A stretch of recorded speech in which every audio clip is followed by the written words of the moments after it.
Just thought I'd do a very brief part 3 update to my Tandy 1000 HX restoration project and just show you guys some of what's in here. So tonight I replaced the old fan with a nice quiet Noctua, which I've wired in permanently to 12 volts, and as you'll see in a minute, it's pretty quiet.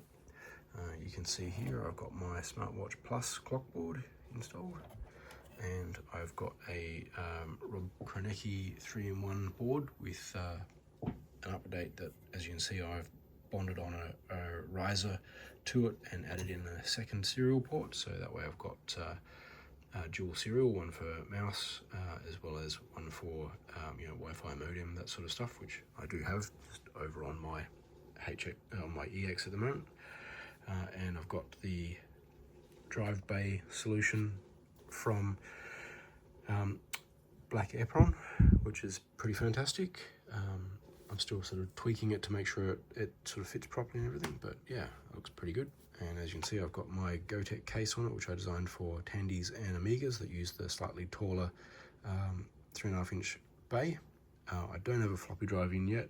I do have a few of them sitting over here, and another one over here, and another one over here, but yeah, I haven't got around to actually getting them working yet. But yeah, anyway, let's fire it up and make sure she still works after putting in the new fan. So yeah, as you can see, it's a hell of a lot quieter than it was with the original stock fan on. I know I haven't actually included that in the video, but anyone with a HX will know they're a very, very noisy fan in those, and this thing is extremely quiet.